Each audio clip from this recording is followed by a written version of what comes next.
All right, kids, Assalamu alaikum. Welcome back to the online class. So, in our previous class, we continued the concept of absorption costing.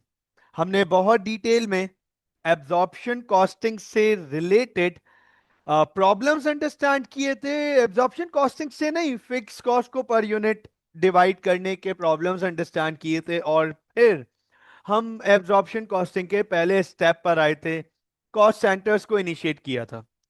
अब तक हमने total क्या किया है, क्या पढ़ा है?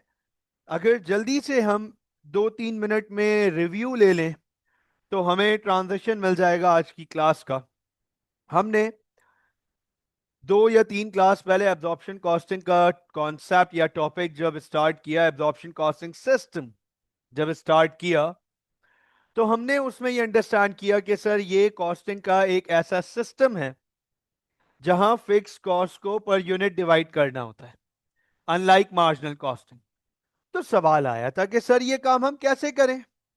तो हमें जवाब मिला कि भाई जो सबसे सिंपलेस्ट और इजीएस्ट तरीका है वो ये है कि टोटल फिक्स कॉस्ट को टोटल नंबर ऑफ यूनिट्स पे डिवाइड कर दो, तो आपको फिक्स कॉस्ट पर यूनिट मिल जाएगा. लेकिन उसकी कुछ लिमिटेशंस थी, और लिमिटेशन ये थी कि दैट फॉर्मूला और that method can not be applied to business with differentiated products, not similar. जिसके सिमिलर प्रोडक्ट्स नहीं है, डिफरेंशिएटेड प्रोडक्ट्स हैं, उन पे ये सिस्टम, ये मैकेनिज्म अप्लाई ही नहीं हो सकता. वो हमने आइडेंटिफाई किया कि बोर्ड मार्कर के एक यूनिट के ऊपर और फर्नीचर के एक यूनिट के ऊपर सेम फिक्स कॉस्ट नहीं जा सकती. सवाल आया कि सर फिर क्या करें, फिर फिक्स कॉस्ट को पर यूनिट कैसे डिवाइड करें. तो उसके लिए हमने पहला स्टेप आइडेंटिफाई किया, steps how to apportion fix overheads on unit. तो उसके लिए पहला स्टेप आइडेंटिफाई किया. पहला स्टेप फोकस कीजिएगा, apportion the fix overheads on to each cost centre on suitable basis. तो हमने लास्ट क्लास के लास्ट फेज में कॉस्ट सेंटर्स को पढ़ा. सवाल आया था स्टूडेंट्स का कि sir apportion of fixed overhead to cost centre. तो सर ये कॉस्ट सेंटर क्या होते हैं? तो हमने बहुत डिटेल में कॉस्ट सेंटर के बारे में पढ़ा कि ये बिजनेस का कोई डिपार्टमेंट है, कोई प्रोडक्ट है, कोई यूनिट है, कोई मैनेज कोई कोई एम्प्लॉय है, कोई सेक्शन है, कोई सेगमेंट है, प्रोडक्शन प्रोसेस का कोई पार्ट है जहां कॉस्ट लगती है और जहां कॉस्ट को हम डिवाइड कर सकते हैं, जहां कॉस्ट को हम आइडेंटिफाई कर सकते हैं. Cost centre.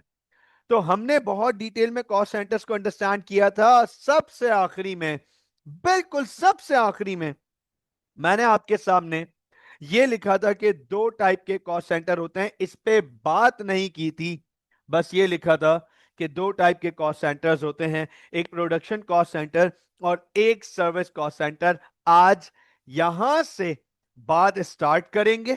सबसे पहले ये आइडेंटिफाई करेंगे कि ये प्रोडक्शन कॉस्ट सेंटर क्या है और सर्विस कॉस्ट सेंटर क्या है, और फिर स्टेप नंबर 1 के सेकंड हाफ को अंडरस्टैंड करेंगे जो लिखा हुआ है सूटेबल बेसिस. सर ये क्या चीज है, इसको अंडरस्टैंड करेंगे और बाकायदा इसको प्रैक्टिस करेंगे. आज बाकायदा इसको न्यूमेरिकली अप्लाई करेंगे. तो starting today's topic, continuing absorption costing. Sir what do we mean by production cost centre? Understand कीजिएगा, what do we mean by production cost centre. तो sir production cost centre business का एक ऐसा segment, एक ऐसा portion, एक ऐसा unit जो बिजनेस के लिए प्रोडक्शन में इन्वॉल्व हो. जहां पे बिजनेस के लिए प्रोडक्शन की जाती हो उसे हम प्रोडक्शन कॉस्ट सेंटर कहते हैं. वहां कुछ प्रोडक्शन हो रही है, कुछ आउटपुट बन रहा है. जैसे फॉर एग्जाम्पल, मिसाल के तौर पे लेट सपोज, नोट कीजिएगा, हमने अब तक 3 फैक्ट्रीज के लेआउट को डिस्कस किया है. हमने अब तक 3 फैक्ट्रीज के लेआउट्स को डिस्कस किया है.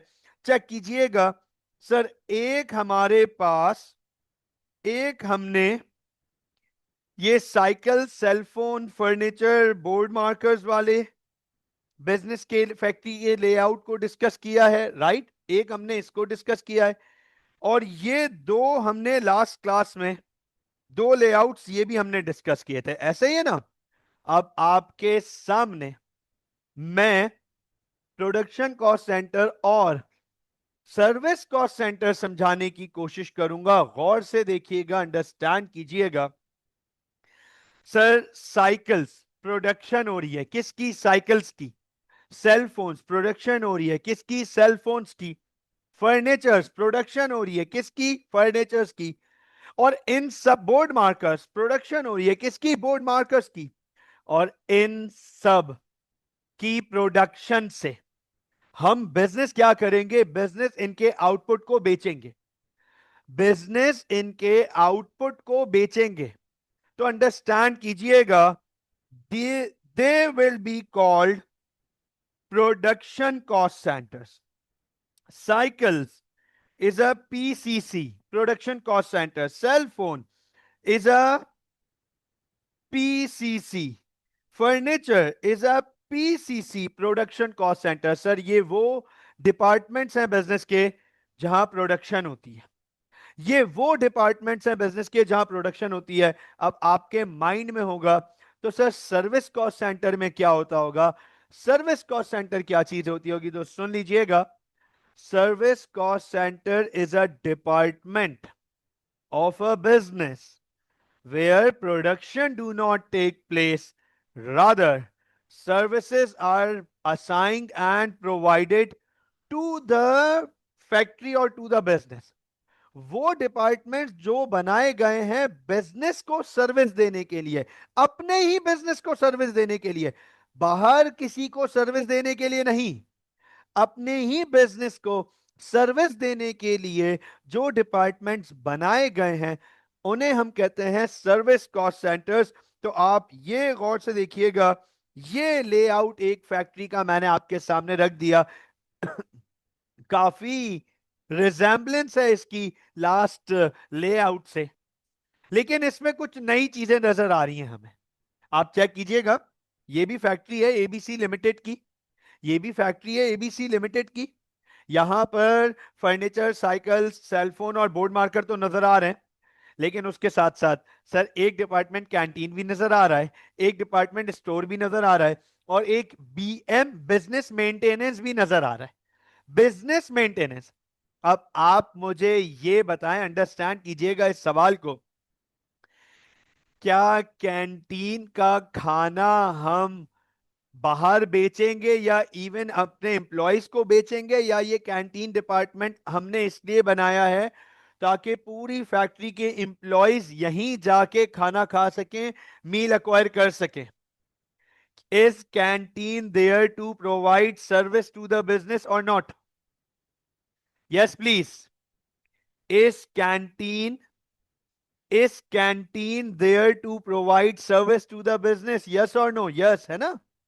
तो सर अंडरस्टैंड कीजिएगा, गौर से सुनिएगा, over here in this case canteen becomes a service cost centre. है ये भी, है ये भी कॉस्ट सेंटर, है ये भी कॉस्ट सेंटर। आपसे सवाल पूछता हूं ना, क्या कैंटीन डिपार्टमेंट में बिजनेस को कॉस्ट नहीं लग रही होगी? क्या कैंटीन डिपार्टमेंट में बिजनेस को कॉस्ट लग रही होगी? कैंटीन में खाने पीने की जो चीजें बन रही होंगी उनके लिए रॉ मटेरियल चाहिए होता होगा। कैंटीन में दाल चावल बन रहे हैं तो सर दाल चावल के लिए दाल चावल और बहुत सारे इंग्रेडिएंट्स, रॉ मटेरियल चाहिए ना। आलू, प्याज, टमाटर, दही, पता नहीं क्या क्या चाहिए, तो सर वो सब इंग्रेडिएंट्स चाहिए, तो वो सब इंग्रेडिएंट्स फैक्ट्री में आते होंगे कैंटीन डिपार्टमेंट के लिए। कैंटीन डिपार्टमेंट में कॉस्ट लग रही है खाना बनाने की, लेकिन वो खाना किस लिए बनाया जा रहा है? एम्प्लॉयज के लिए बनाया जा रहा है, to serve the employees of the business. Service. इसी तरीके से स्टोर डिपार्टमेंट, आप मुझे ये बताएं, क्या स्टोर कुछ प्रोडक्शन कर रहा है? नहीं सर, स्टोर प्रोडक्शन नहीं कर रहा। फर्नीचर डिपार्टमेंट भी अपना सामान स्टोर में रखवाता होगा, साइकिल्स वाले अपना सामान स्टोर में रखवाते होंगे, बिजनेस मेंटेनेंस वाले अपना सामान स्टोर में रखाते होंगे, सेलफोन वाले, बोर्ड मार्कर्स वाले कैंटीन में। तो स्टोर क्या कर रहा है? सबको सर्विस दे रहा है, बाकी सबको सर्विस देने के लिए बैठा हुआ है। नोट कीजिएगा, store is a service cost centre. इस केस में स्टोर भी सर्विस कॉस्ट सेंटर है। इसके आउटपुट को हम बेचते नहीं हैं, सर्विस से है। इसी तरीके से बिजनेस मेंटेनेंस सारी फैक्ट्री को मेंटेन करने के लिए बनाया गया है कि फर्नीचर में कोई मसले मसाइल हो, क्लीनिंग क्लीनिंग करानी हो, साइकिल्स में, कैंटीन में, तो बिजनेस मेंटेनेंस डिपार्टमेंट हमने बना लिया है। मेंटेनेंस डिपार्टमेंट, ये डिपार्टमेंट जो पूरी ऑर्गेनाइजेशन के तमाम इक्विपमेंट और तमाम चीजों को, फैसिलिटी को मेंटेन करेगा। Service cost centre. तो अंडरस्टैंड कीजिएगा, फैक्ट्री में या बिजनेस में प्रोडक्शन कॉस्ट सेंटर्स भी हो सकते हैं और सर्विस कॉस्ट सेंटर्स भी हो सकते हैं। मैं एग्जाम्पल को कंटिन्यू करूं, अगर मैं आपके सामने अगर एग्जाम्पल को कंटिन्यू करूं, ये चेक कीजिएगा, लास्ट क्लास में मैंने आपके सामने ये लेआउट बनाया था ना, जहां 4 प्रोडक्शन कॉस्ट सेंटर्स थे हमारे पास, where there were 4 production cost centres, 4 production cost centres थे। अब नोट करना और फोकस करना, अगर यही सेम फैक्ट, ये सेम लेआउट, ये बिल्कुल डॉट सेम लेआउट मैं थोड़ी सी चेंजेस कर दूं, चेक कीजिएगा, मैं थोड़ी सी चेंजेस कर दूं, नोट कीजिएगा, और मैं क्या थोड़ी सी चेंजेस करूं ये चेक कीजिएगा।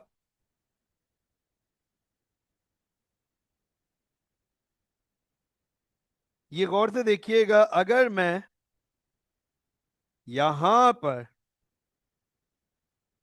कैफे बना दूं, कैफे, तो सर क्या ये कैफे हमारे ही इंप्लॉइज के लिए बनाया गया है या जनरल पब्लिक को सर्व करने के लिए बनाया गया है?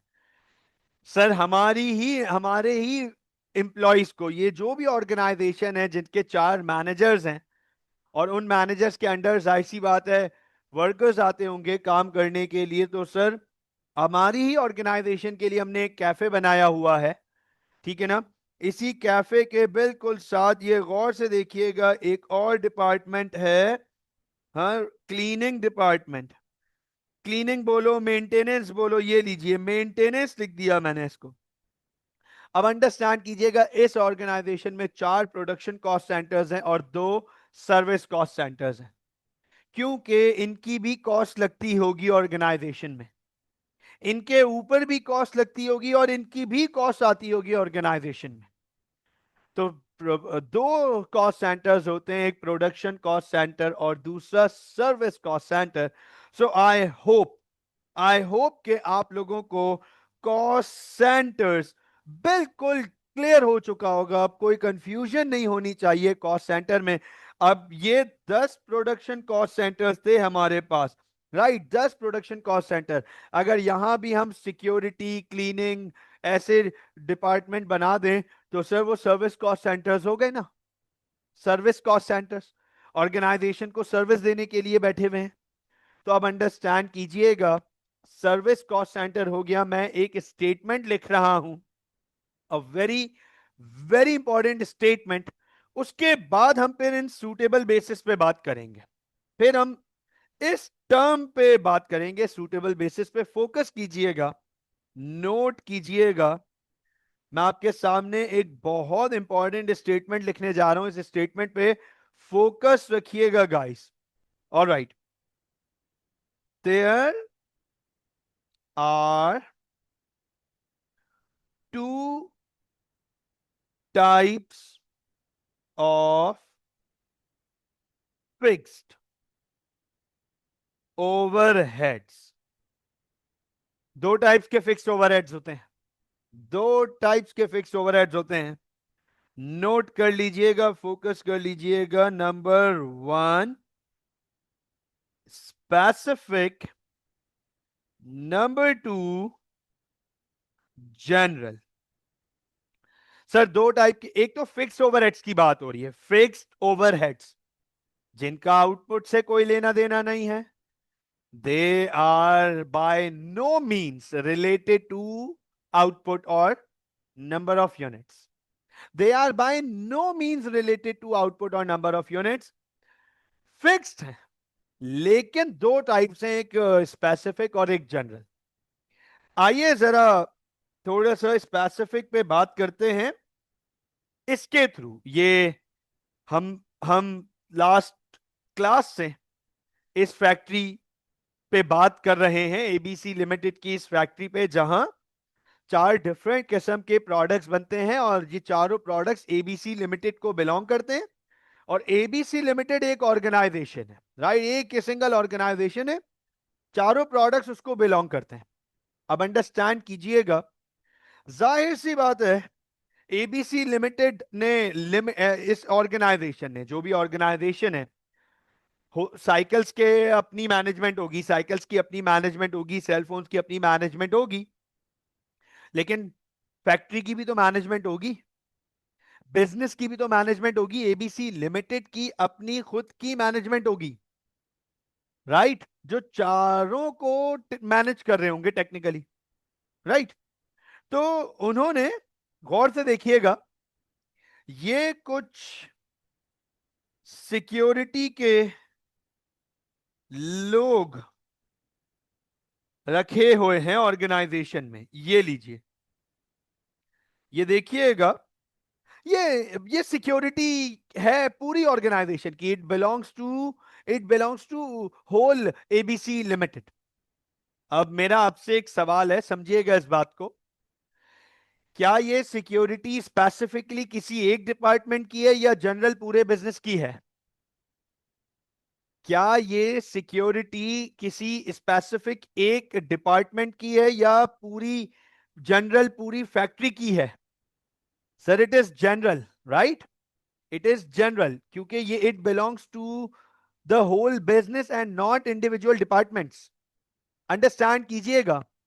इसी तरीके से ये जो फैक्ट्री का फ्लोर एरिया है, फ्लोर एरिया, ये जो एरिया है फैक्ट्री की जगह है, ये रेंट पर होगी, रेंट पर होगी, तो rent belongs to the factory and not specifically to a cost centre. Rent किसी एक कॉस्ट सेंटर को बिलोंग नहीं करता, पूरी फैक्ट्री का है, तो रेंट जनरल है, रेंट जनरल है। अब अंडरस्टैंड करना, सेल फोन्स की मैनेजमेंट, सेल फोन डिपार्टमेंट की मैनेजमेंट ने फैक्ट्री मैनेजमेंट को अपने सामने बिठा लिया, ओनर को भी बिठा लिया सामने, और डिस्कशन किया इस बात का कि we are not satisfied from the security provided by the business. हम as a cellphone department security पे मुतमईन नहीं है, तो हम अपनी सिक्योरिटी खुद अरेंज कर लेंगे, आप अपनी सिक्योरिटी हमारे पास से हटा दो।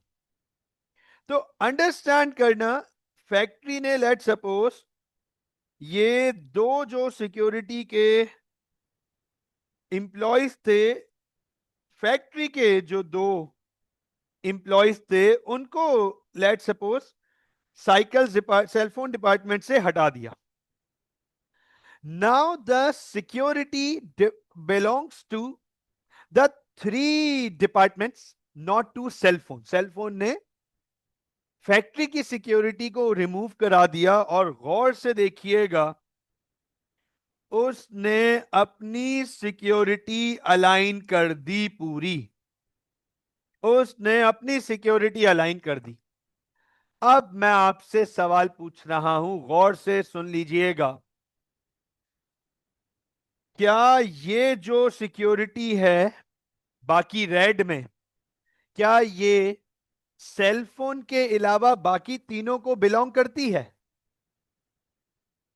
क्या ये सिक्योरिटी सेलफोन के अलावा बाकी तीनों को बिलोंग करती है? और ये जो सिक्योरिटी है, क्या ये सिर्फ सेलफोन को बिलोंग करती है? तो it will be termed as a specific fixed overhead. I repeat, it will be termed as a specific fixed overhead. ये स्पेसिफिक ओवरहेड है, specific, belongs to a specific department and not general for the business. ये business के लिए general नहीं है. बाकी departments बोलेंगे हम क्यों बेयर करें, सेलफोन ने रखी है सिक्योरिटी, सेलफोन बेयर करे. बात समझ आई? तो दो टाइप के फिक्स्ड ओवरहेड्स हैं हमारे पास, स्पेसिफिक और जनरल. अब अंडरस्टैंड करना है इस बात को. स्पेसिफिक तो कॉस्ट सेंटर का ही होगा, उसको तो डिवाइड करने की जरूरत ही नहीं है, राइट? उसको तो डिवाइड करने की जरूरत ही नहीं है, क्योंकि स्पेसिफिक तो होगा ही एक स्पेसिफिक कॉस्ट सेंटर का. सवाल आ जाता है जनरल ओवरहेड्स को कैसे डिवाइड करेंगे, जनरल फिक्स्ड ओवरहेड्स को कैसे डिवाइड करेंगे. तो नोट कीजिएगा, गौर से देखिएगा. मैं आपके सामने यहां पे लिख रहा हूं जनरल ओवरहेड्स और यहां लिख रहा हूं सूटेबल बेसिस. ये चेक कीजिएगा. तो अब आप ये देखें कि सर हमें सबसे पहले स्टेप में क्या करना है, एपोर्शन करना है. एपोर्शन का मतलब डिवाइड. आई रिपीट, एपोर्शन मतलब divide. Divide the fix overheads. तो ये जनरल फिक्स ओवरहेड्स की बात हो रही है. ये किसकी बात हो रही है सर? ये जनरल फिक्स ओवरहेड्स की बात हो रही है. Divide the general fix overhead, क्योंकि स्पेसिफिक फिक्स ओवरहेड को डिवाइड करने की जरूरत ही नहीं है, वो तो स्पेसिफिकली किसी डिपार्टमेंट को बिलोंग करेगा, राइट? तो divide the general fix overheads to each cost centre. Cost centre हम पढ़ चुके हैं, चाहे प्रोडक्शन हो या सर्विस हो, उस कॉस्ट सेंटर के ऊपर जाएगा वो जनरल ओवरहेड.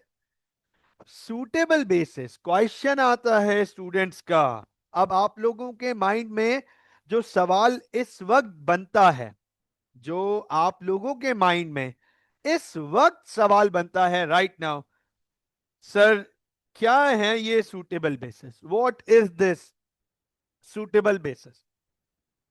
तो मैं आपके सामने जनरल ओवरहेड्स का डिवीजन अपॉर्शनमेंट बता रहा हूं. मैं आपके सामने जनरल ओवरहेड्स का डिवीजन अपॉर्शनमेंट बता रहा हूं सूटेबल बेसिस पे. सर हमारे पास कुछ ओवरहेड्स होंगे, चेक कीजिएगा, कुछ जनरल ओवरहेड्स होंगे जिनमें सबसे पहला आ जाएगा, ये चेक कीजिएगा, सबसे पहला रेंट. मैं आपसे सिंपल सवाल पूछूं, मुझे जल्दी जल्दी जल्दी जवाब दे दीजिएगा, जल्दी से जवाब दे दीजिएगा. क्या रेंट साइकिल डिपार्टमेंट का होगा, क्या रेंट सेलफोन डिपार्टमेंट का होगा, या रेंट पूरी फैक्ट्री का होगा इन जनरल? क्या रेंट इन जनरल होगा पूरी फैक्ट्री का, है ना? रेंट पूरी फैक्ट्री का होगा, बिल्कुल फुल फैक्ट्री का जनरल होगा, सबको बिलोंग करता है, सबको. तो rent is a general overhead. Rent is a general overhead. Rent के अलावा चेक करना जरा, heat and light. Heat and light, इसको भी हम इसको इसको हम HNL कहते हैं शॉर्ट फॉर्म में. ये हमने सोल ट्रेडर के टाइम पढ़ा है, HNL, हीट एंड लाइट. फिर तीसरा जो होगा, ये चेक कीजिएगा, फैक्ट्री इंश्योरेंस. अच्छा, मैं काम करता हूं प्रॉपरली, यहां पे मेंशन कर रहा हूं factory rent, factory insurance, factory building depreciation. अब अंडरस्टैंड कीजिएगा इस बात को, हमें रेंट को डिवाइड करना है, हमें रेंट को डिवाइड करना है. फोकस कीजिएगा, नोट कीजिएगा, हमें रेंट को डिवाइड करना है, जिसको एपोर्शन कहते हैं, एपोर्शन। ठीक है ना। हमें हीट एंड लाइट को, क्योंकि हीट एंड लाइट पूरी फैक्ट्री का होगा, किसी एक स्पेसिफिक डिपार्टमेंट का नहीं होगा, पूरी फैक्ट्री की हीट एंड लाइट होगी।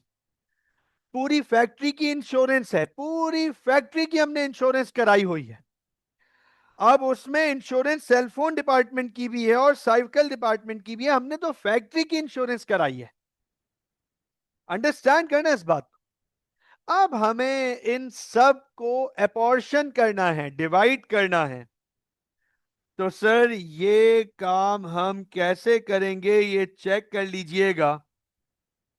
ये अपॉर्शनमेंट होगा, नोट कीजिएगा, फोकस कीजिएगा, फ्लोर एरिया की बेसिस पे। किसकी बेसिस पे? फ्लोर एरिया की बेसिस पे। बेसिस का मतलब है आप इन ओवरहेड्स को किस बिना पे डिवाइड कर रहे हो। किसी वजह से तो डिवाइड कर रहे होगे ना, तो किस बिना पर आप इसको डिवाइड कर रहे हो, वो रीजन बताएं जरा, वो रीजन समझाएं जरा। तो हम फैक्ट्री रेंट को डिवाइड कर रहे हैं फ्लोर एरिया पे, कि जिसके पास जितना ज्यादा एरिया, वो डिपार्टमेंट, वो कॉस्ट सेंटर उतना ज्यादा फैक्ट्री रेंट बर्दाश्त करेगा। And this is a very fair method. Furniture ने ठीक ठाक फैक्ट्री एरिया लिया हुआ है, तो भाई रेंट भी फर्नीचर डिपार्टमेंट सबसे ज्यादा बेयर करेगा। This is very fair. Board markers ने बहुत, मतलब सबसे कम एरिया बोर्ड मार्कर्स के पास है, तो फैक्ट्री के रेंट का सबसे कम पोर्शन बोर्ड मार्कर्स के पास जाएगा। That is also fair sir, very fair. इसी तरीके से heat and light, factory insurance, ये सब फ्लोर एरिया पे जाएगा। अच्छा, हीट एंड लाइट के लिए मैं आपको एक चीज समझा देता हूं, सुन लीजिएगा ये बात। यूके में तो अप्लाई होती है, पाकिस्तान में भी अप्लाई होती है। बड़े बिजनेसेस पे, अच्छे मैन्युफैक्चरिंग यूनिट्स पे, बड़े मैन्युफैक्चरिंग यूनिट्स जो हैं, आपको वहां पे ये एग्जांपल मिल जाएगी। आपको मैं समझा देता हूं। हीट एंड लाइट, पाकिस्तान में हम इसको इलेक्ट्रिसिटी, इलेक्ट्रिसिटी और हीट एंड लाइट, मतलब इसमें इलेक्ट्रिक भी ऐड हो जाता है, पाकिस्तान में इलेक्ट्रिक भी ऐड हो जाता है। यूके में भी कहीं कहीं इलेक्ट्रिक आता है, लेकिन ज्यादा नहीं आता, हीट एंड लाइट ही माना जाता है। आपको है ना, दो डिफरेंट किस्म की एनर्जीज चाहिए मैन्युफैक्चरिंग यूनिट चलाने के लिए, दो डिफरेंट किस्म की एनर्जीज। एक आपको एनर्जी चाहिए पूरी फैक्ट्री के टेम्परेचर को मेंटेन करने के लिए, सर्दियां हैं तो हीटिंग चलेगा, हीटर चलेगा, राइट। और गर्मियां हैं तो एयर कंडीशनर चलेगा। मकसद क्या है? पूरी फैक्ट्री का टेम्परेचर मेंटेन करना। अंडरस्टैंड करना इस बात को। और इसी तरीके से पूरी फैक्ट्री की लाइटनिंग को मेंटेन करना। तो लाइटिंग और हीटिंग है ना, फैक्ट्री में इन जनरल होती है। मतलब यूनिफाइड सिस्टम होता है, पूरी फैक्ट्री का यूनिफाइड सिस्टम होता है, और उससे पूरी फैक्ट्री में एक यूनिफाइड टेम्परेचर मेंटेन किया हुआ होता है, और एक यूनिफाइड लाइटनिंग सिस्टम होता है। जैसे मिसाल के तौर पे, for example, let suppose understand कीजिएगा, कुछ इस तरीके से आपको समझाता हूं, गौर से देखिएगा, कि अगर ये एक फैक्ट्री का एक डिपार्टमेंट है, सिंगल, और इसके मुकाबले ये फैक्ट्री का एक और डिपार्टमेंट है, इसका डबल, इसका बिल्कुल डबल। तो अगर सिंगल डिपार्टमेंट में 6 लाइट्स मौजूद हैं, तो डबल डिपार्टमेंट में 12 लाइट्स मौजूद होंगी। स्टैंडर्ड बाय डिफॉल्ट सब जगह यूनिफाइड सिस्टम है। सिंगल स्पेस में 6 है, तो डबल स्पेस में 12 होंगी, और कोई डिपार्टमेंट ट्रिपल स्पेस का है तो वहां 18 होंगी। इसी तरीके से अगर सिंगल स्पेस में एसी के 3 यूनिट्स मौजूद हैं, तो डबल स्पेस में 6 यूनिट्स होंगे, और ट्रिपल स्पेस में 9 यूनिट्स होंगे। हर जगह यूनिफाइड होगा सिस्टम। गौर से सुनिएगा, फैक्ट्री की हीट एंड लाइट को एनर्जी मिलती है इलेक्ट्रिसिटी के थ्रू, जैसे पाकिस्तान में कराची में के इलेक्ट्रिक। तो जितने मैन्युफैक्चरिंग यूनिट्स हैं या मैन्युफैक्चरर्स होंगे वो के इलेक्ट्रिक यूज करते हैं अपनी हीट एंड लाइट को चलाने के लिए, फैन चलाने के लिए, एसी चलाने के लिए, लाइट्स कंट्रोल करने के लिए, लाइट्स चलाने के लिए। फैक्ट्री में एक बहुत इंपॉर्टेंट चीज होती है मशीन्स। इधर भी मशीन्स होंगी, सेलफोन डिपार्टमेंट में भी होंगी, साइकिल डिपार्टमेंट में भी होंगी, फर्नीचर डिपार्टमेंट में भी होंगी, और बोर्ड मार्कर्स डिपार्टमेंट में भी होंगी। मशीन्स चलाने के लिए आप के इलेक्ट्रिक यूज नहीं करोगे, आप इलेक्ट्रिसिटी यूज नहीं करोगे। अच्छा जो मैन्युफैक्चरर है, अच्छे लेवल का जो मैन्युफैक्चरर है, वो इलेक्ट्रिसिटी पे डिपेंड करने के बजाय अपनी खुद के पावर पे डिपेंड करेगा, अपनी खुद की पावर जनरेट करेगा। बड़े बड़े जनरेटर मौजूद होंगे और जनरेशन यूनिट्स होंगे जो पावर जनरेट कर रहे होंगे। क्या जनरेट कर रहे होंगे? पावर जनरेट कर रहे होंगे। किस चीज के लिए? मशीन चलाने के लिए। तो अंडरस्टैंड कीजिएगा, heat and light is normal electricity, power is energy generated to power the machines. ठीक है? तो यहां जो मैं बात कर रहा हूं ना, हीट एंड लाइट, ये जनरल है, पूरी फैक्ट्री के लिए आ रही होगी लाइट। मतलब जैसे मिसाल के तौर पे यहां से, लेट सपोज यहां से हमारे पास ये तार आ रहा है और यहाँ पे फैक्ट्री का ये इलेक्ट्रिक मीटर मौजूद है और इलेक्ट्रिक बॉक्स मौजूद है, और फिर ये अंदर से ये तारों के थ्रू सारे डिपार्टमेंट्स में जा रहा है। तो जो तार सेंटर आ रहा है, मीटर भी यहीं पे मौजूद होंगे। तो ये पूरी फैक्ट्री के मीटर्स हैं सारे। ठीक है ना? तो हीट एंड लाइट अब अंडरस्टैंड करना है इस बात को।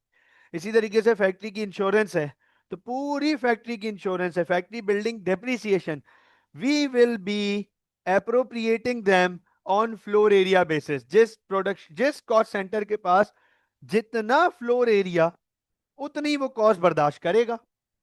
And this is a very fair method. Sir इसके अलावा हमारे पास और भी ओवरहेड्स आ जाते हैं, ये चेक कीजिएगा, नोट कीजिएगा। हमारे पास इसके अलावा और भी ओवरहेड्स आ जाते हैं, जैसे insurance of plant and machine, depreciation of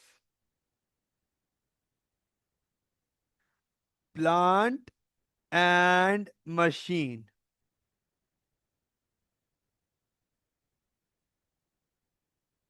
maintenance of plant and machine.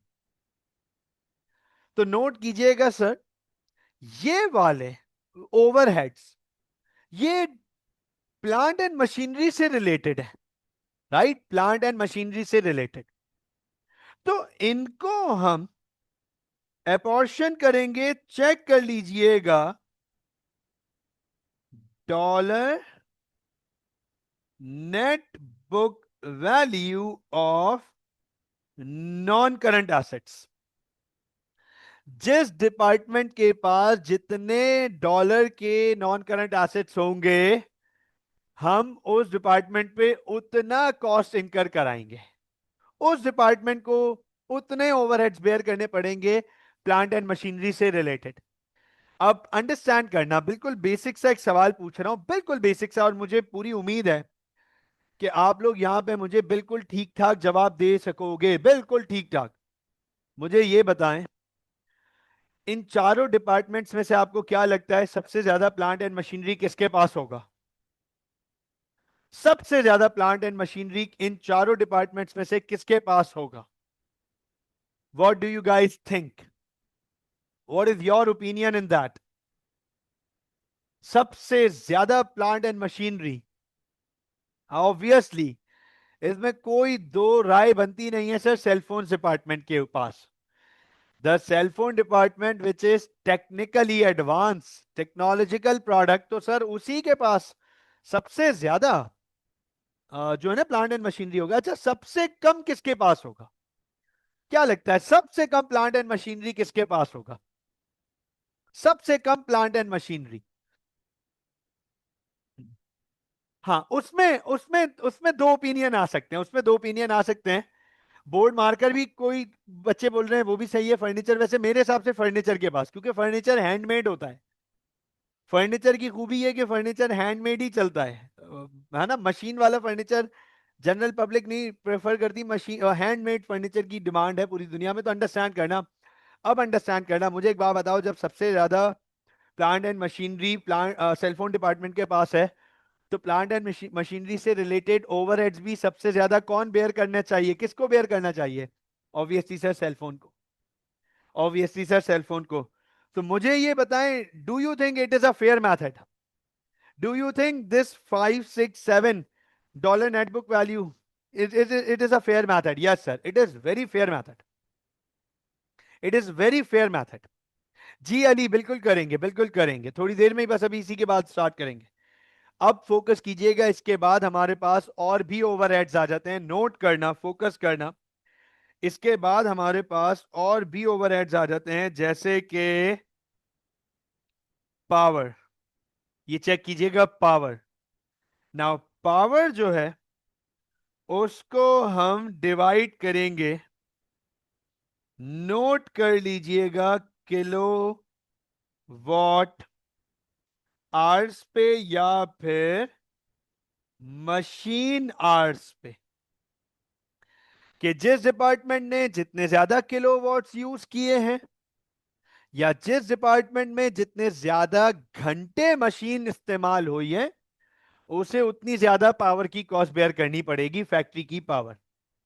इसी तरीके से हमारे पास ये चेक कर लीजिएगा, एक और ओवरहेड आ जाता है, इन डायरेक्ट लेबर्स, या फिर इसका एक और वर्ड है सुपरविजन।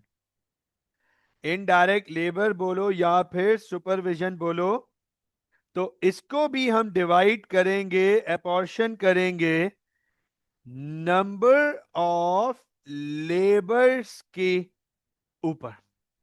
जिस डिपार्टमेंट में जितने वर्कर्स, वो उतने बेयर करेगा कॉस्ट। तो अब आप में से चंद स्टूडेंट्स ऐसे होंगे जिनको थोड़ी बहुत क्लैरिटी आ गई होगी, चंद स्टूडेंट्स ऐसे भी होंगे जिनको अभी भी एम्बिग्युइटी होगी, डाउट होगा कि सर ये कर क्या रहे हैं, हो क्या रहा है। तो परेशान होने की बात नहीं है। आपके वर्कबुक में पेज नंबर 202 पर एक एग्जाम्पल 1 का क्वेश्चन है, और तेरी और हाय रब्बा, और मैन्युफैक्चरिंग, राइट। और मैन्युफैक्चरिंग का ये सवाल है हमारे पास। हम इस सवाल को पढ़ेंगे, देखेंगे एग्जामिनर यहां क्या इंफॉर्मेशन दे रहा है, और स्टेप नंबर 1 जो हमने पढ़ा है वो यहां कैसे अप्लाई करेंगे हम। How to apply step number 1 in example 1। आइए स्टार्ट करते हैं, फोकस कीजिएगा।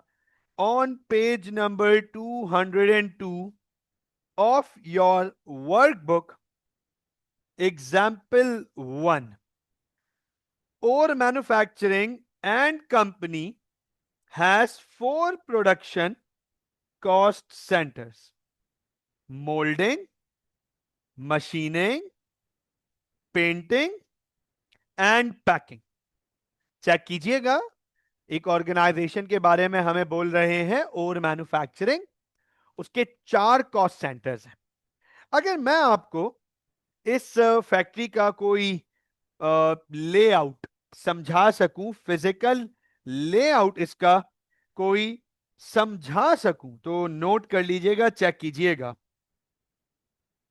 प्लीज फोकस रखिएगा। ये है और मैन्युफैक्चरिंग का लेआउट। फैक्ट्री का कुछ इस तरीके का लेआउट होगा, नोट कीजिएगा। कह रहे हैं कि इसके 4 प्रोडक्शन कॉस्ट सेंटर्स है, 4 प्रोडक्शन कॉस्ट सेंटर्स, चारों में प्रोडक्शन होती है। तो सर ये डिपार्टमेंट मोल्डिंग को बिलोंग करता है, यहां पे मोल्डिंग का काम होता होगा।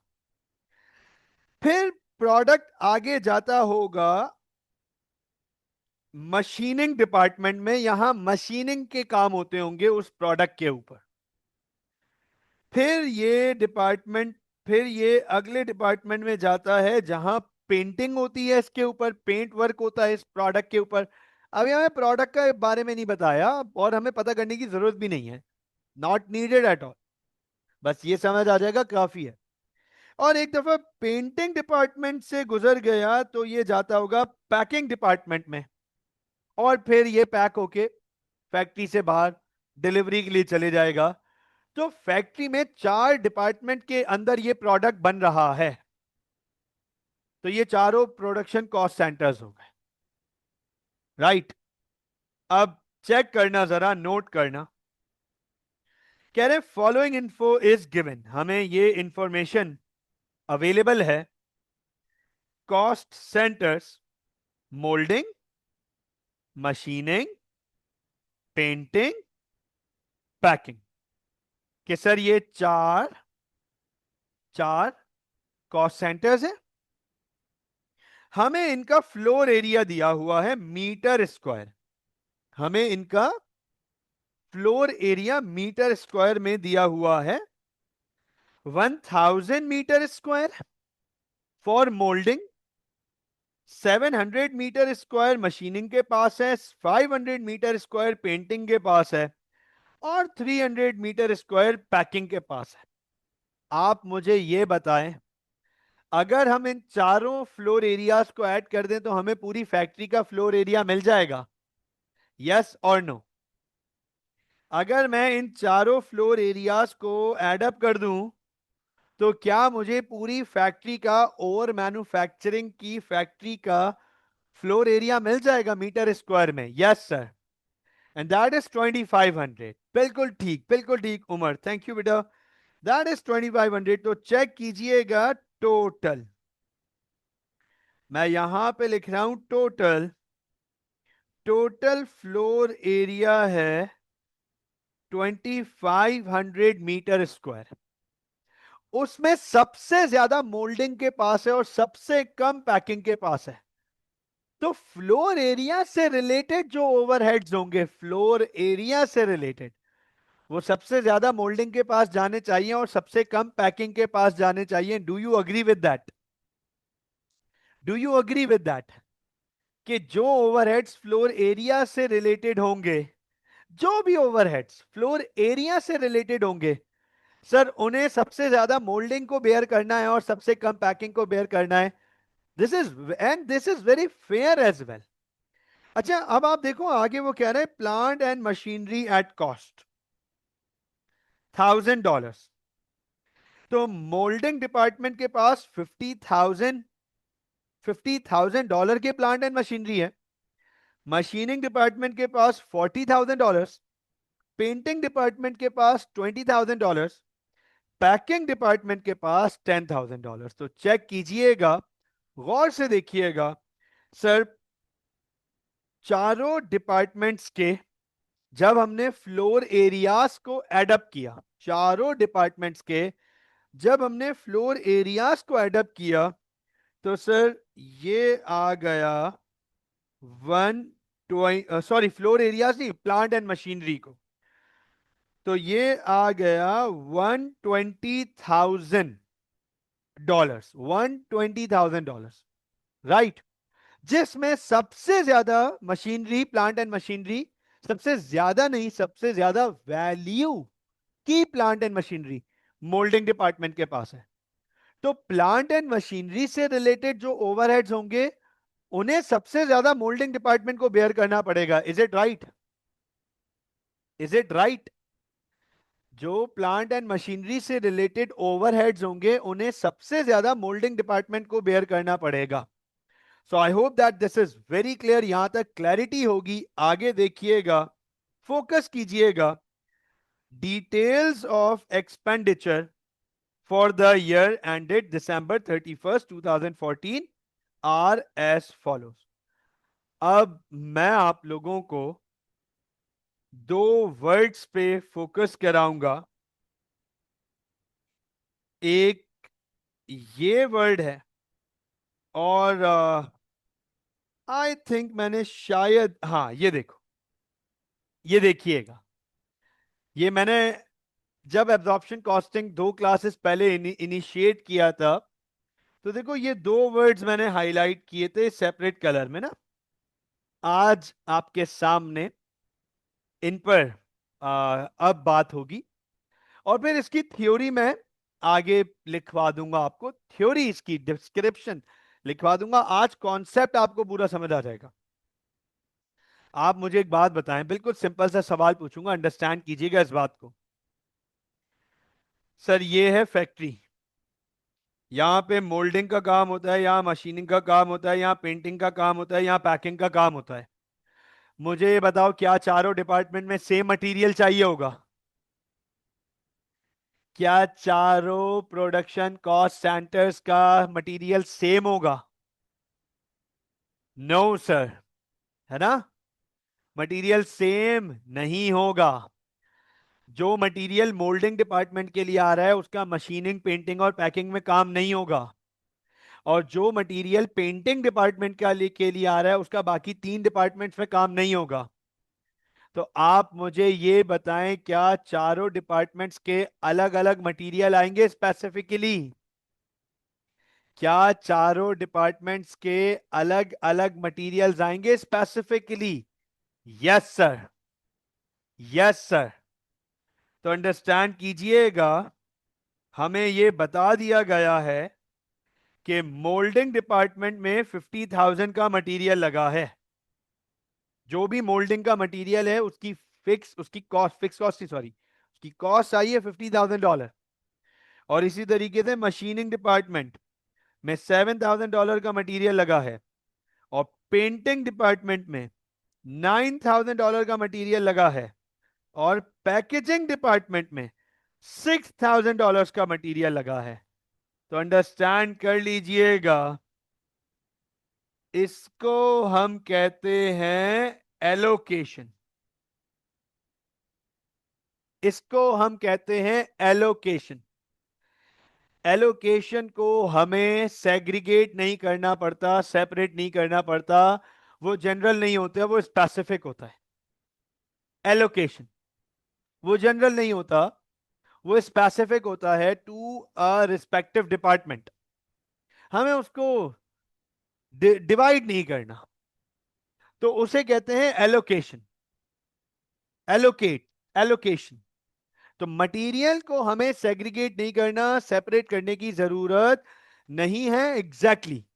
अलीजे पूछ रही है, sir this direct material cost are variable cost? Yes, this is variable cost. क्योंकि मोल्डिंग डिपार्ट जितने ज्यादा यूनिट बनेंगे मोल्डिंग डिपार्टमेंट में उतना मटेरियल चाहिए होगा, मशीनिंग में भी उतना ज्यादा मटेरियल चाहिए होगा, पेंटिंग में भी उतना ज्यादा मटेरियल चाहिए होगा, और पैकेजिंग में भी उतना ज्यादा मटेरियल चाहिए होगा। तो ये डायरेक्ट भी है और वेरिएबल भी है। ये डायरेक्ट भी है और वेरिएबल भी। ठीक है ना? इसके बाद डायरेक्ट लेबर मोल्डिंग में। अच्छा, अब फिर वही सवाल आ जाएगा, क्या मोल्डिंग के वर्कर्स बाकी 3 डिपार्टमेंट में काम कर सकते हैं?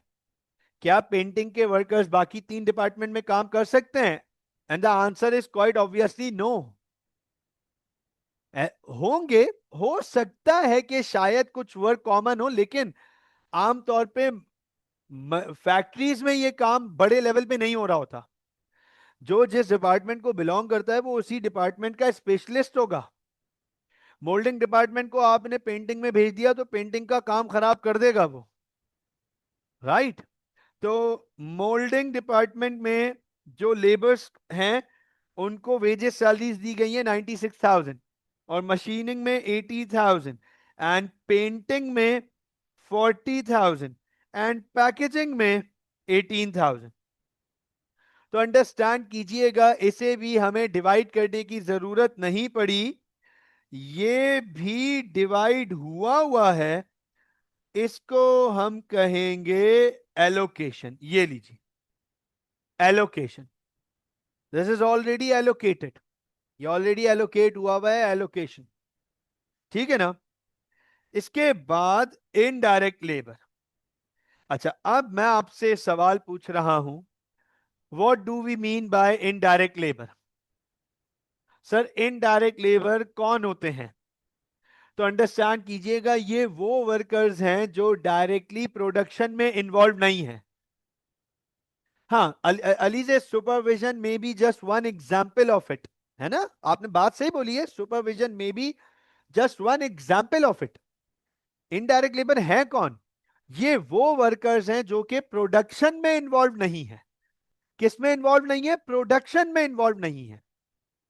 तो ये जो है ये फैक्ट्री को सर्व कर रहे हैं, प्रोडक्शन में इन्वॉल्व नहीं है। अब मोल्डिंग के अलग इनडायरेक्ट लेबर्स रखे हैं, मशीनिंग ने अपने इनडायरेक्ट लेबर्स रखे हैं, पेंटिंग ने अपने इनडायरेक्ट लेबर्स रखे हैं, और पैकेजिंग ने भी अपने इनडायरेक्ट लेबर्स रखे हैं। सुन लीजिएगा मेरी बात,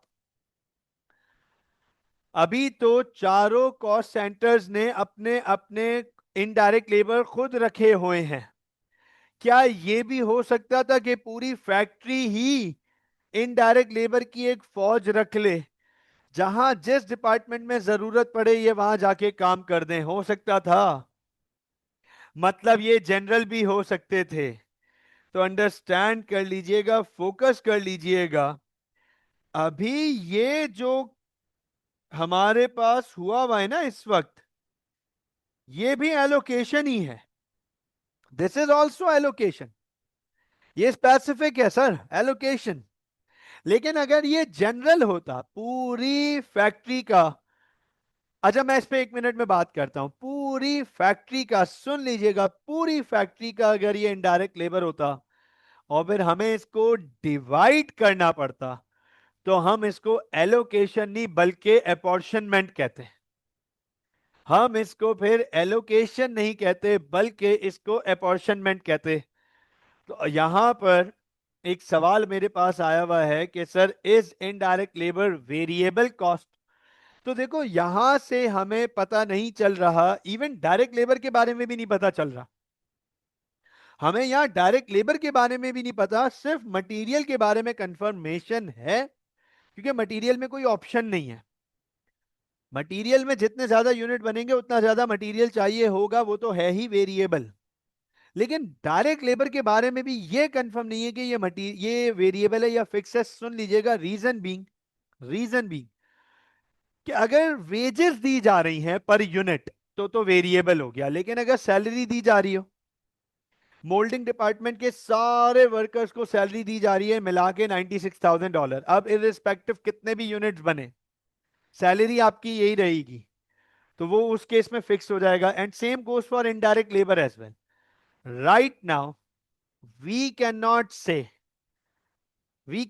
से दैट दिस इज वेरिएबल और दिस इज फिक्स्ड। हाँ, ये नजर आ रहा है कि ये इनडायरेक्ट है। इनडायरेक्ट एग्जामिनर ने इसके बाद हमें कुछ और बताया हुआ नहीं है। आप ये देखें, मटेरियल, डायरेक्ट लेबर और इनडायरेक्ट लेबर, सारे कॉस्ट सेंटर्स का अलग अलग अलग अलग एलोकेट किया हुआ है, बताया हुआ है। इसको गौर से देखो। फैक्ट्री रेंट, सर ये तो 45,000 पूरा लिख दिया इन्होंने टोटल। मोल्डिंग का कितना और मशीनिंग का कितना और पेंटिंग का कितना और पैकेजिंग का कितना, ये हमें डिवाइड करना पड़ेगा। क्या करना पड़ेगा? हमें डिवाइड करना पड़ेगा। इसको कहते हैं अपॉर्शनमेंट। इसको कहते हैं अपॉर्शनमेंट। तो factory rent, repair and maintenance of factory, factory depreciation, insurance, इन सब को हमें डिवाइड करना पड़ेगा। नोट कर लीजिएगा, चेक कर लीजिएगा, क्योंकि हमें इन सब को डिवाइड करना पड़ेगा। ये गौर से देखिएगा, इनको हम कहेंगे एप्रोप्रिएशन। एप्रोप्रिएशन कहते हैं या फिर अपॉर्शनमेंट? एक ही बात है। एप्रोप्रिएशन बोलो या अपॉर्शनमेंट बोलो, एक ही बात है सर। अब अंडरस्टैंड कीजिएगा, ये बाकी सारे जनरल ओवरहेड्स हैं, जनरल ओवरहेड्स, और हमें इनको अपॉर्शन करना है। और कैसे अपॉर्शन करना है? हमें इनको अपॉर्शन करना है सूटेबल बेसिस पे। किस बेसिस पे? सूटेबल बेसिस पे। तो सर कैसे अपॉर्शन करेंगे, कौन सी बेसिस पे करेंगे? प्लीज चेक कीजिएगा आपकी वर्कबुक पे 203 पेज पर, page number 203, very next page पे आपकी वर्कबुक पे एक ये टेबल मौजूद है।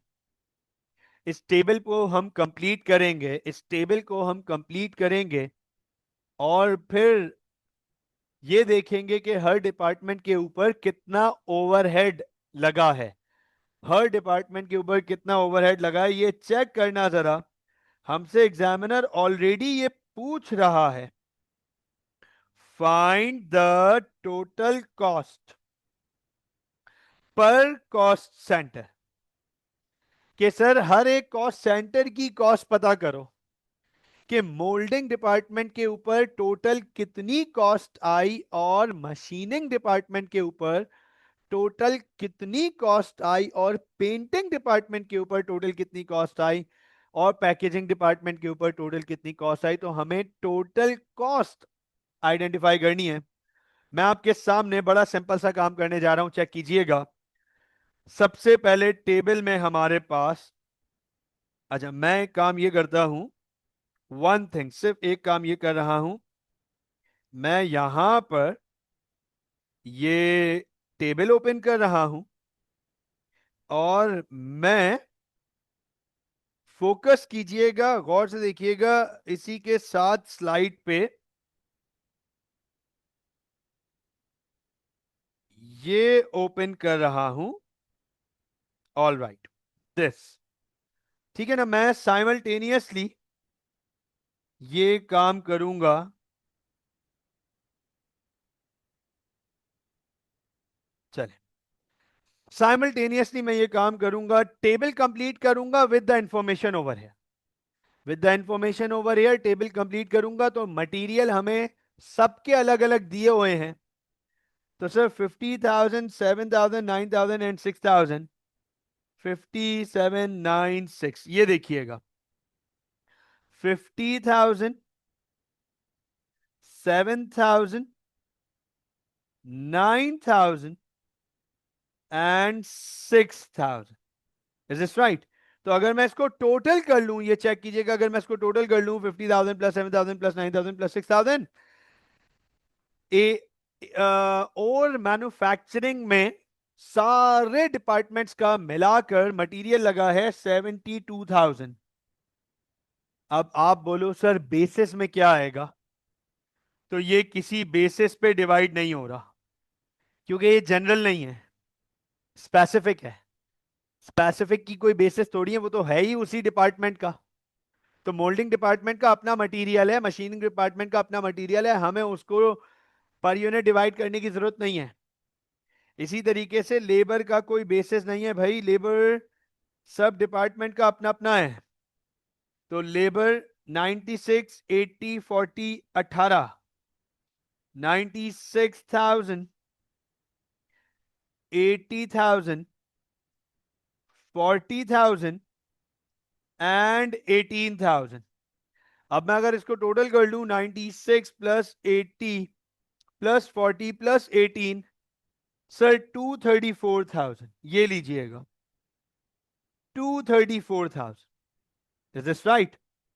इसके बाद इनडायरेक्ट लेबर की अगर मैं बात करूं, तो इनडायरेक्ट लेबर भी हमें अलग दिए हुए हैं, हमें कुछ अलग करने की जरूरत नहीं है।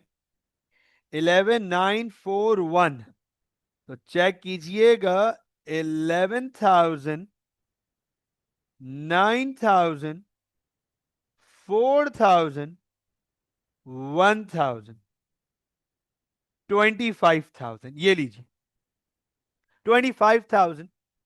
टोटल इनडायरेक्ट लेबर हो गया, टोटल इनडायरेक्ट लेबर 25,000 पूरी फैक्ट्री का, लेकिन चारों डिपार्टमेंट के अलग अलग हमें पता है। अब आप मुझे ये बताएं, क्या फैक्ट्री रेंट हमें अलग अलग दिया हुआ है या सिंगल वैल्यू दी हुई है पूरी फैक्ट्री की? हमें उसको डिवाइड करना पड़ेगा, राइट? हमें फैक्ट्री रेंट को डिवाइड करना पड़ेगा। सर किस बेसिस पे डिवाइड करेंगे ये चेक कर लीजिएगा।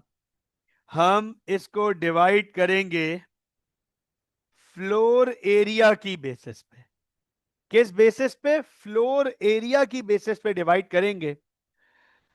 फैक्ट्री में जिस डिपार्टमेंट ने जितना एरिया ऑक्यूपाई किया हुआ है, हम उसको उतना रेंट ट्रांसफर करेंगे।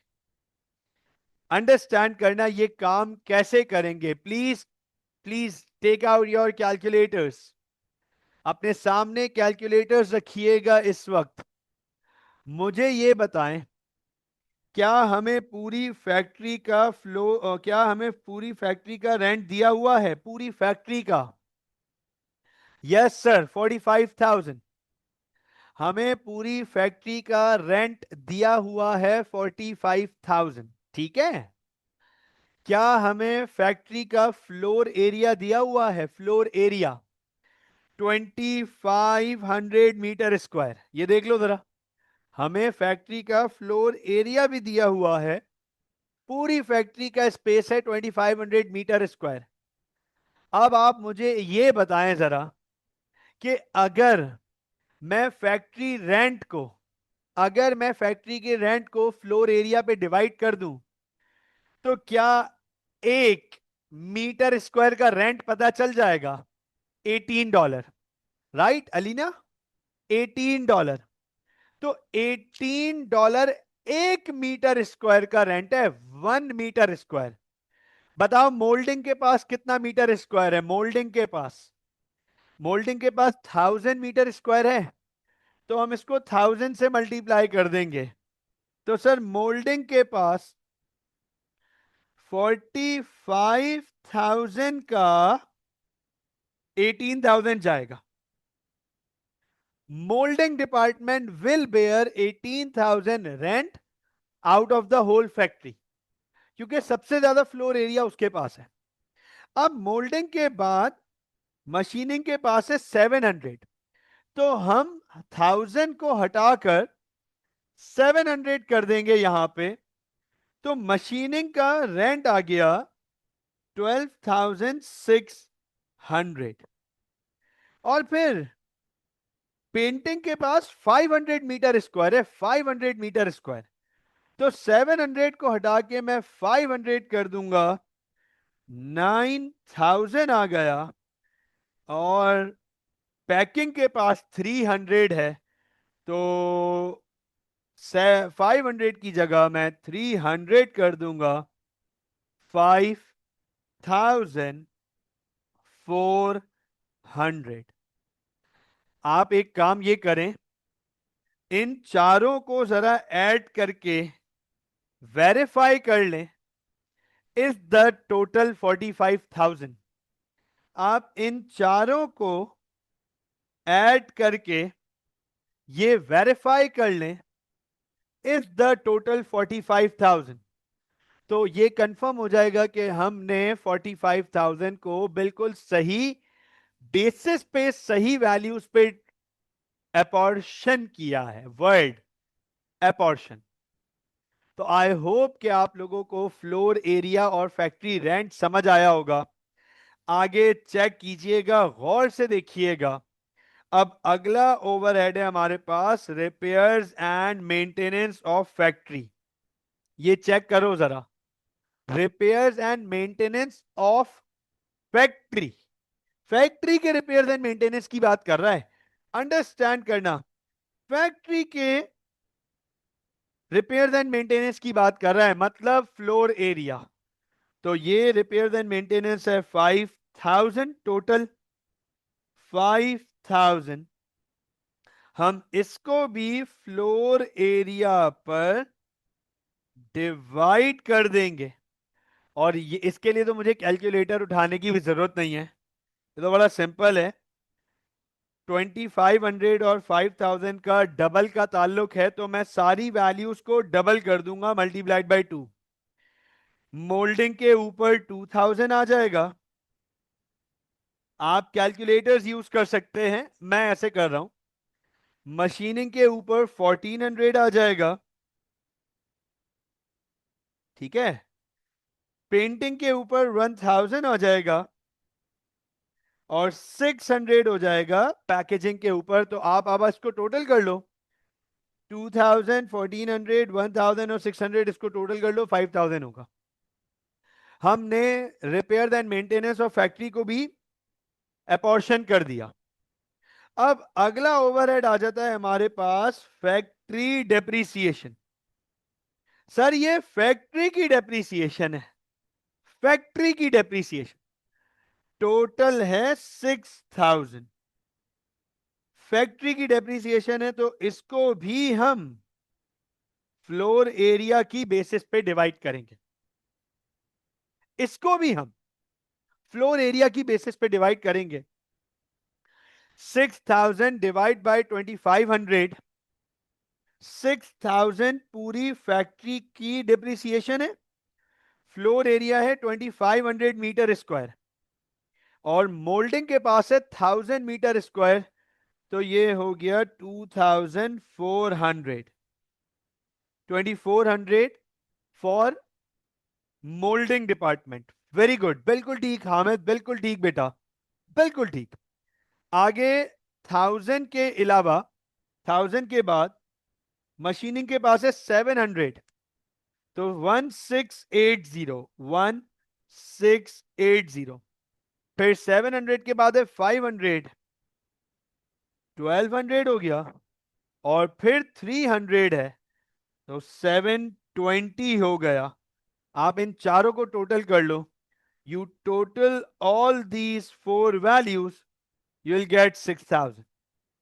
Apportioning the overheads to respective cost centers on suitable basis. फिर आ गया factory insurance, insurance of factory.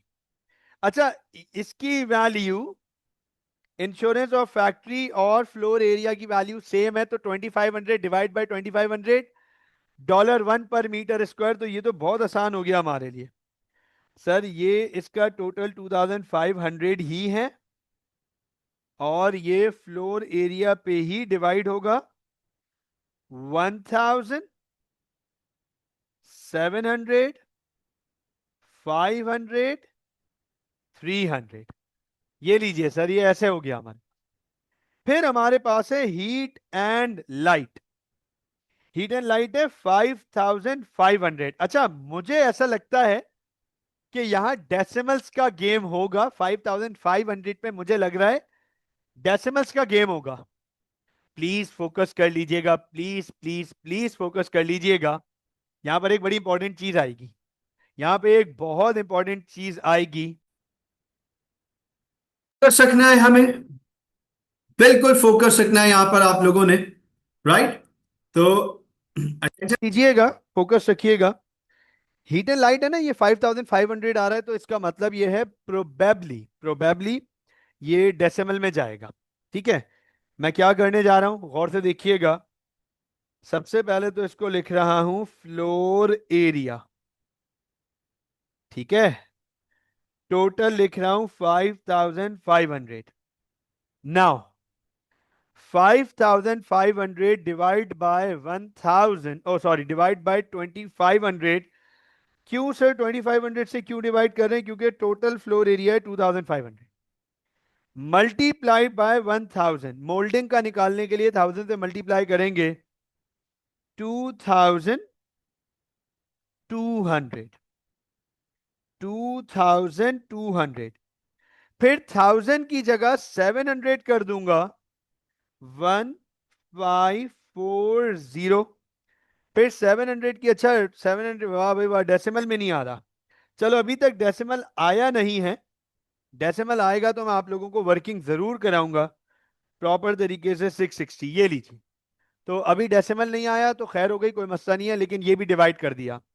लेकिन अब इसको गौर से देखिएगा, ये क्या लिखा है सर? ये लिखा है depreciation of plant and machinery. ये लिखा है डेप्रिसिएशन फैक्ट्री की नहीं है ये, बल्कि प्लांट एंड मशीनरी की है। तो मैं फिर से पूछूं, जिसके पास जितनी प्लांट एंड मशीनरी होगी उसको उतना बेयर करना चाहिए डेप्रिसिएशन। जिसके पास जितने डॉलर की प्लांट एंड मशीनरी उसको उतनी डॉलर बेयर करनी चाहिए depreciation. Is this right? Total है 12,000। 12,000। अब गौर से देखना, और ये टोटल है 120,000। ये टोटल है 120,000। तो 12,000 डिवाइड बाय 120 मल्टीप्लाइड बाय 50, तो 5,000। अच्छा, मैं यहां पे लिखूंगा net book value of non current asset. Total है $12,000। तो मोल्डिंग के पास आ गए 5,000। फिर 50 की जगह 40 कर दूंगा तो ये हो जाएगा 4,000।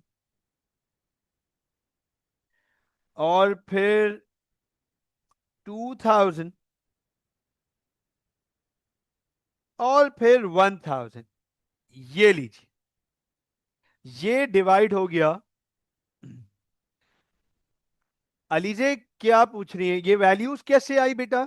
ये पूछ रही हैं आप, ये वैल्यूज कैसे आई? अलीजे ये बताएं बेटे जल्दी से देखे कि डेप्रिसिएशन की टोटल वैल्यू कितनी है हमारे पास? पूरे प्लांट एंड मशीनरी, सारे फैक्ट्री की जितने प्लांट एंड मशीनरी है, 12,000 डेप्रिसिएशन है। और टोटल पूरी फैक्ट्री में कितने डॉलर की प्लांट एंड मशीनरी है? टोटल पूरी फैक्ट्री में कितने डॉलर की प्लांट एंड मशीनरी है? 120,000। 120,000। Is this right? तो 12,000 डिवाइड बाय 120,000, ठीक है? उस 120,000 में से मोल्डिंग के पास कितनी है? 50,000। Multiply by 50,000। उसी तरीके से फिर 50 को हटा के 40,000 मशीनिंग के पास, 40 को हटा के 20,000 पेंटिंग के पास, 20,000 को हटा के 10,000 पैकिंग के पास। The same way, exactly the same way जो हमने फ्लोर एरिया के लिए काम किया, बस अब फर्क यह है कि अब हम फ्लोर एरिया को यूज नहीं कर रहे, अब हम डॉलर वैल्यू को यूज कर रहे हैं, net book value of non current assets. So I hope that this all right, all right, perfect, perfect. इसी के बाद हमारे पास है maintenance of plant and machinery. Maintenance 18,000। Maintenance of plant and machinery 18,000।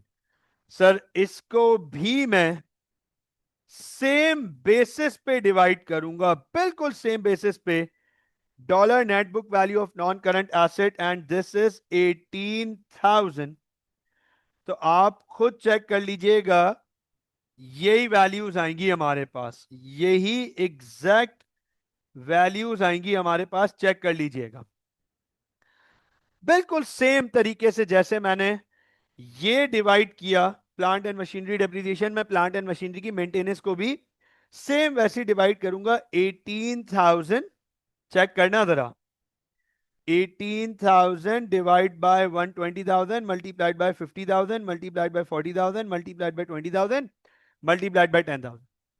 और जो आखिरी है इंश्योरेंस ऑफ प्लांट, वो भी 3,000 वैसे ही डिवाइड करूंगा। चेक कीजिएगा, इंश्योरेंस ऑफ प्लांट ऐसे ही डिवाइड करूंगा, net book value of non current asset 3,000।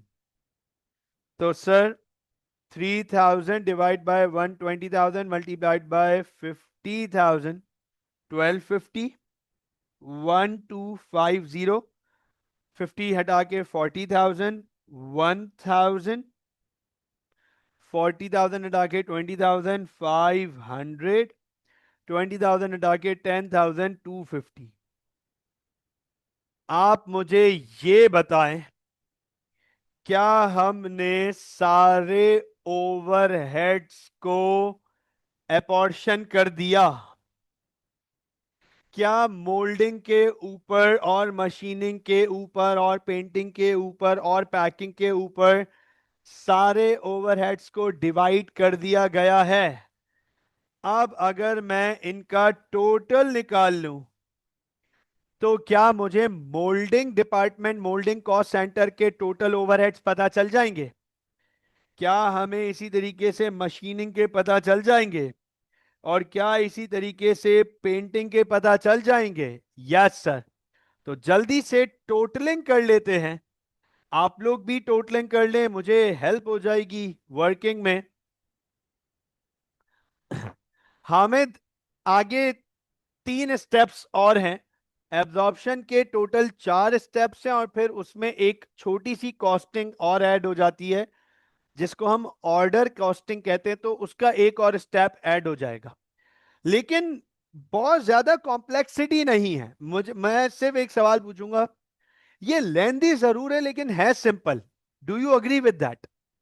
ये लेंदी जरूर है लेंदी, टाइम कंज्यूमिंग है, टाइम भी लगता है, लेकिन है आसान। इट्स नॉट दैट दिमाग मथा फोड़ी नहीं है कोई कि दिमाग खराब हो जाए हमारा कि सर ये क्या करा दिया। दिमाग खराब होने वाली कोई बात नहीं है इसमें। यस लेंदी है, और बट 12-14 नंबर दे जाता है ये टेबल आके हमें। 10-12-14 नंबर दे जाता है। बल्ले बल्ले भाई, यू अवॉइड हो रहा है। चलो खैर, मोटिवेशन दे दी मैंने, राइट। आगे चलते हैं, टोटलिंग करते हैं। All right, Umar Kasmani saying 196350। 196350, ये मोल्डिंग डिपार्टमेंट का है। 124920, 124920 ये मशीनिंग डिपार्टमेंट का हो गया। और पेंटिंग और पैकेजिंग, और बाकी स्टूडेंट्स भी, बाकी लोग भी, आप लोग जो है वो वेरीफाई कर दें मुझे वैल्यूज, मुझे वेरीफाई कर दें जरा वैल्यूज, ठीक है ना। और इसका पैकिंग का मैं पैकिंग पे भी वर्किंग कर लेता हूँ। बाकी क्या हो गया अब हमारे पास? पेंटिंग का क्या आया है? पेंटिंग का टोटल क्या है हमारे पास? 6 + 18 + 1 + 5,400 + 600 + 720 + 300 + 660 प्लस 73,430। ऑल राइट, 73,430, और इसका मैंने निकाल लिया 35,430। अब आप एक काम करें, इन चारों को टोटल कर लें, इन चारों को टोटल कर लें। तो सर 196350 + 124,920 + 73,430 + 35,430। नहीं, ये कहीं पे कुछ एरर हुआ है। ये कहीं कहीं पे कोई कैलकुलेशन एरर है, कंफर्म कैलकुलेशन एरर है। 196350 + 124,920 + 73,430 + 35,430, we have confirm a calculation error। मैं आपको बता देता हूं, इसका टोटल जो है ना, इनके ये इसके बराबर होना चाहिए। अब आप देखो, इसका टोटल 72,000 + 234,000 + 25,000 + 45,000 + 5,000 + 6,000 + 2,500 + 5,500 + 12,000 + 18,000 + 3,000, टोटल आना चाहिए 428,000। बिल्कुल statement of changes in equity की तरह ये होना चाहिए। सर पेंटिंग 71,300 आ रहा है। अच्छा, महराज कह रहे हैं पेंटिंग इनके पास 71,300 आ रहा है। अगर आप लोग कैलकुलेशन सही नहीं करोगे तो बच्चों मुझे तो फिर मसले हो जाएंगे ना। 71,300 आपके पास आ रहा है। तो अब इसको टोटल करके देख लेते हैं। 196,350 + 124,920 + 71,300 + 35,430, the 428,000। Thank you Maharaj for identifying the error in painting department. Umar Kasmani की पिटाई हो जानी चाहिए वैसे तो। अलीजे ने भी वैसे यही जवाब दिया था, 430, कमाल है, राइट। खैर, चलो, वन ऑफ का नंबर मिल जाएगा, वन ऑफ। मुझे ये बताएं, क्या स्टेप नंबर 1 क्लियर हुआ आप लोगों को? क्या आप लोगों को ये अपॉर्शनमेंट समझ आई? क्या आप लोगों को ये अपॉर्शनमेंट समझ आई? How to apportion the fix overhead on suitable basis? मुझे बताएं, is that clear? Yes please.